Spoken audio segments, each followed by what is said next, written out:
this morning. Welcome to another edition of the OHIO podcast. I'm your host, Buckeye Boggs, and this is it appears Michigan may be in big trouble edition of the OHIO podcast. Do us a big favor and smash that like button right off the bat. Costs you nothing. It's absolutely free. We really do appreciate it. The other thing we appreciate is if you haven't already, please subscribe to the channel. Again, costs you nothing whether you like me or you hate me. The subscription is much appreciated. And we would appreciate your feedback and your comments in this video this morning. That helps us reach a more broader audience as well.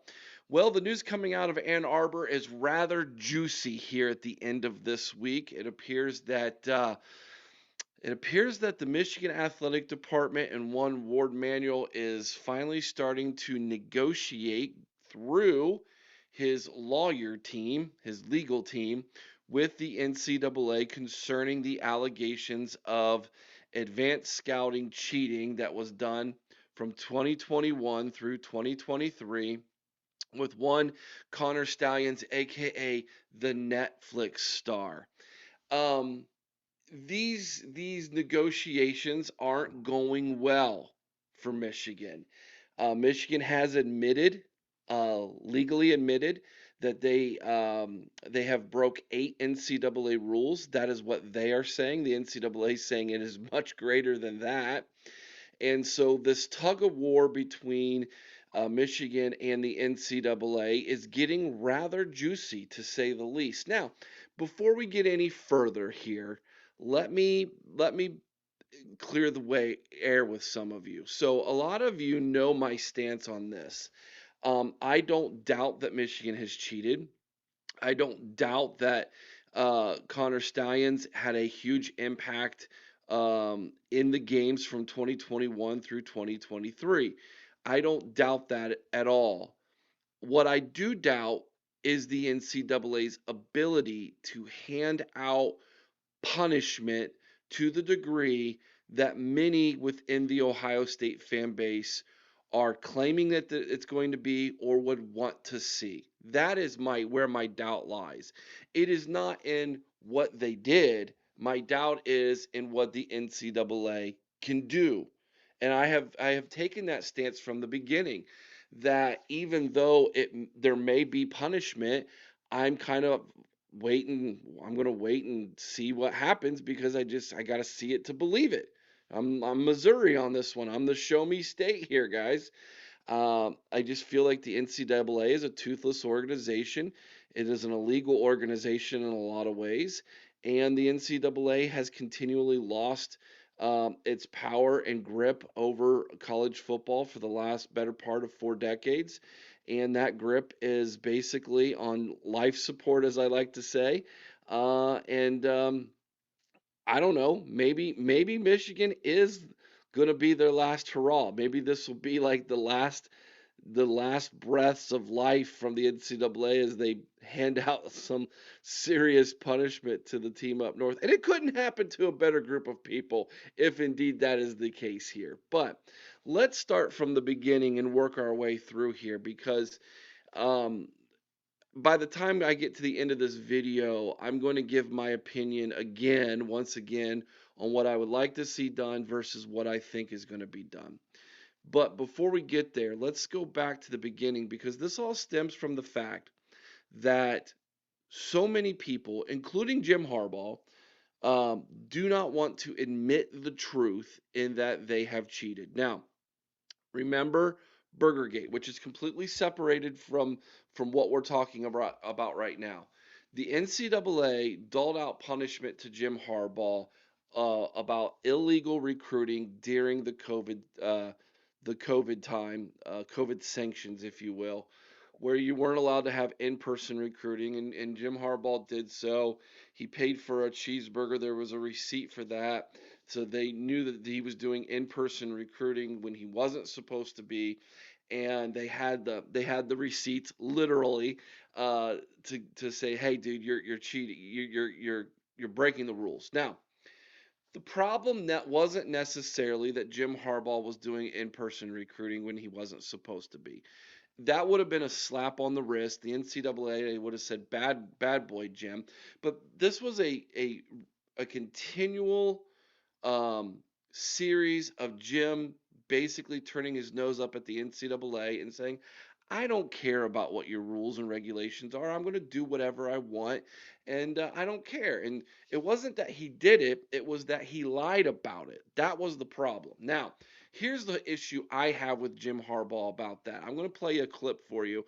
I want you to listen to this, and then I'm going to respond to that. And then that is going to open the door to where we're at today, and I'm going to dive into a little bit of that as well. So go ahead and listen to this clip. This is Jim Harbaugh. He's currently the head coach of the Los Angeles Chargers.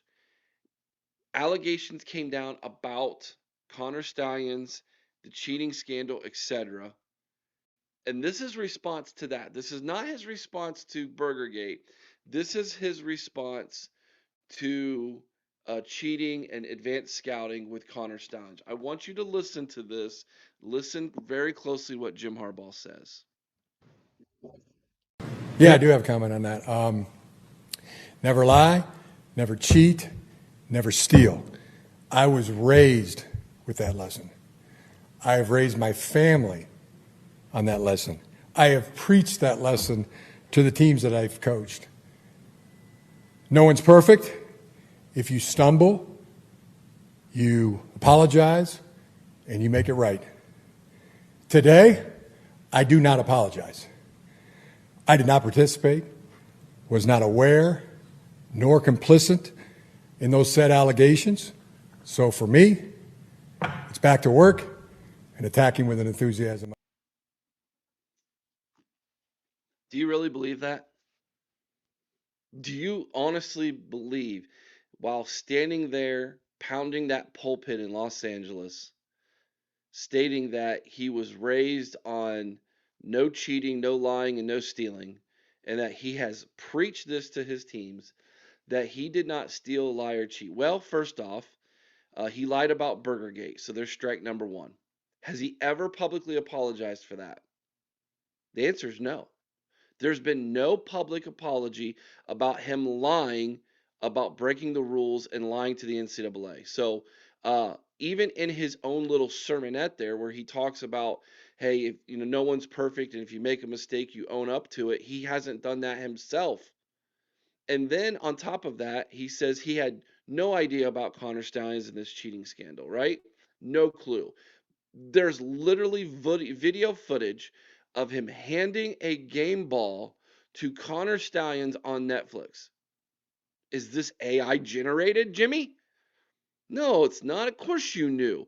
You are in charge. You were in charge of an entire program that had the most in-depth cheating scandal, a sign stealing scandal of all time. So, did you lie about Burgergate? Yeah. Did you steal? Yeah, you had Connor stealing signs. Did you cheat? Yeah, you cheated to win the national championship.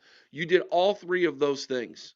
You did all three of the things that you say you preach your teams, that was taught to you as a little Jimmy.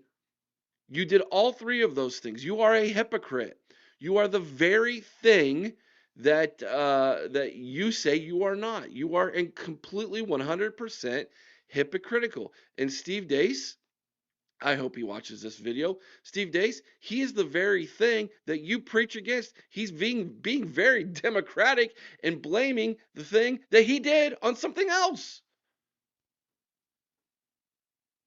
It's unbelievable to me, the level of purpose burying one's head in the sand that's going on here by the fans of the maize and blue, ignoring all the facts that have been laid out time and time again to everybody. So no, I'm not going to sit here and tell you this morning that I don't think they cheated. They 100% cheated. Everybody knows it. Now, the question is this: what's going to happen from this? Now we know, according to some information that was reported this week by multiple sources, multiple outlets have reported that Michigan, with their legal team, reached out to the NCAA and said, here's what we're willing to punish ourselves with. They were willing to take away some wins.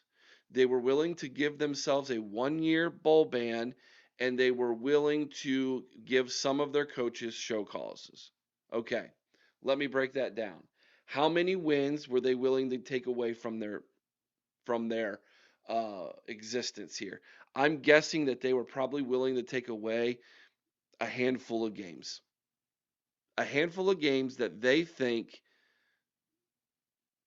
they had evidence of cheating on. What is that? 4 games, 5 games, 8 games? I don't know. I don't know what the number that it is, but I could see Michigan being so arrogant that they're like, all right, we'll take away 2 wins. I could see them, I can literally see them going, we'll go back to 2021. We'll take away 2 wins against games that doesn't really matter, right? I could see Michigan, because of their arrogance, doing that. They were willing to give themselves a 1 year postseason bowl ban in 2025. That's the most significant part of this. And then what coaches were they willing to give show causes to? Probably coaches who aren't even on their staff anymore, more than likely. Again, complete arrogance. And reportedly, the NCAA looked at this negotiation, this first step, and completely rejected it and laughed in their faces and said, no way. Now that's interesting. That is interesting to me because usually the NCAA will be like, all right, you're showing that you're taking some responsibility. Pretty steep to give yourself a 1 year bowl ban, which is what Ohio State did back during 2012 during the uh,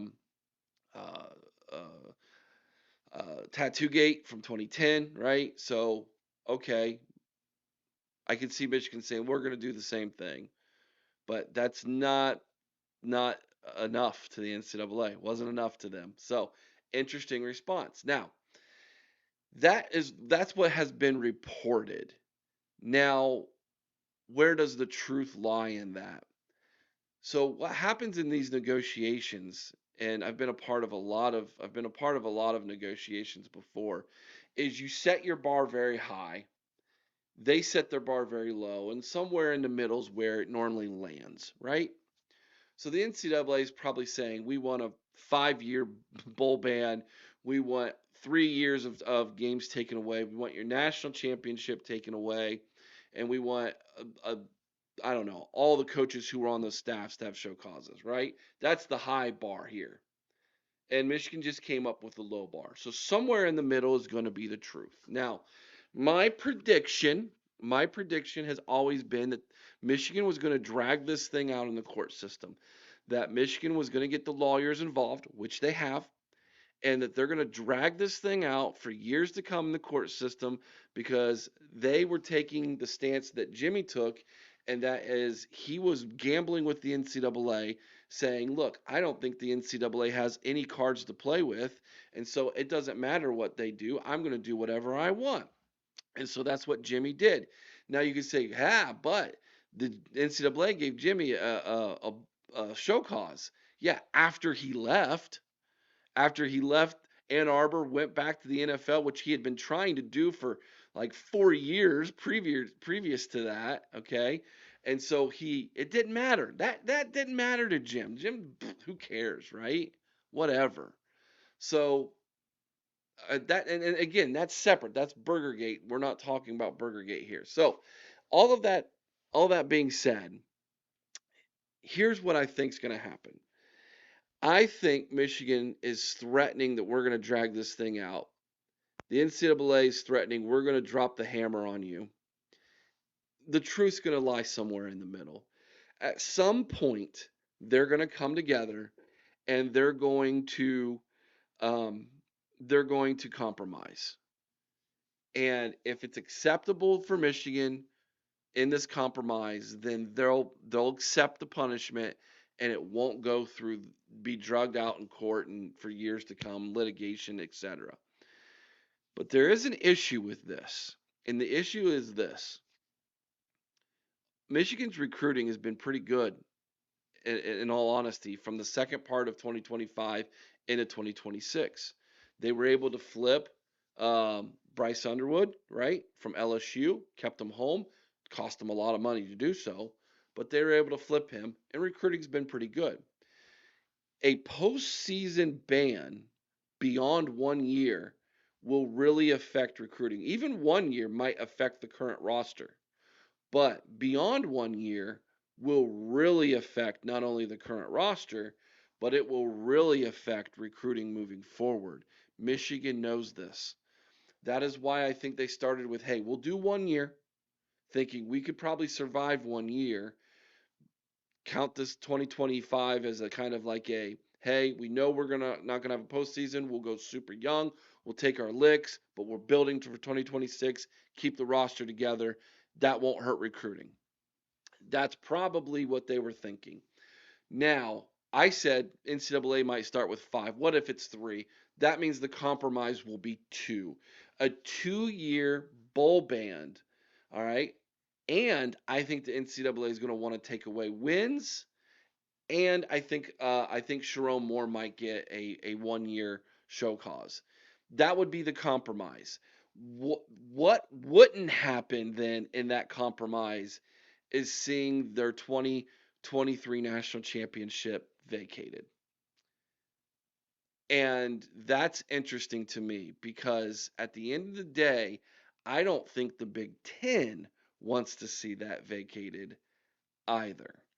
So we will see what happens. It's getting interesting. It's getting incredibly juicy up there in Ann Arbor. If you listen to Scoop and some of the other Ohio State outlets who've been reporting on this, they are claiming it's going to be bad for them, and I'm all for it. Sign me up for that, man. I would love nothing more than to jump in my car with Chris, head over to Pittsburgh with the Alumni Association, Alumni Club of Pittsburgh, party with Mark Wargo because that's what they're going to do if they get that national championship vacated. They're going to have a massive party, and we're going to be there for it. I want nothing more than to have like weeks of shows of celebrating that. Trust me, I would love that. But will that happen? I don't know. It seems like to me I just don't know about the NCAA having the teeth anymore to do something like that. So if it's a compromise, it's a little bit worse than what you just heard. Yeah, I could see that happening. Maybe a 2 year, which will still affect the team. It'll still affect Michigan, but it won't be a death penalty. Yeah, they'll have some games taken away, but they're gonna still get to claim their national championship. Yeah, Sharon Moore won't get to coach in 2025, but he'll be back in 2026. Like I just feel like that's what we're heading towards more than likely, and that's more than where I was a while ago, where I was like, I don't know that anything's gonna even happen. So that's where we're at today. Make sure you hit that like button, thumbs up. Let me know what you think down in the comment section below. Is it going to be worse than what I think it's going to be? Why do you think it's going to be worse? Are you a team of the fan up north and you think all these Ohio State fans are absolutely out of their mind and nothing's going to happen? Why do you think that's the case? Let me know in the comment section below. I want to gauge both fan bases. And if you're not a fan of either and you just watch this video, what do you think? What do you think the punishment should be? What do you think the punishment will be? I want to hear from all of you. Have a great weekend, everybody. We'll have our live roundtable show tomorrow, tomorrow evening, Sunday evening, 8 o'clock Eastern. You don't want to miss it. I'm sure we will get into this a little bit tomorrow with the panel as well. Till next time, be kind to one another. I owe someone's OH. Sing Carmen Ohio with all your heart. You know what to do. Go Bucks.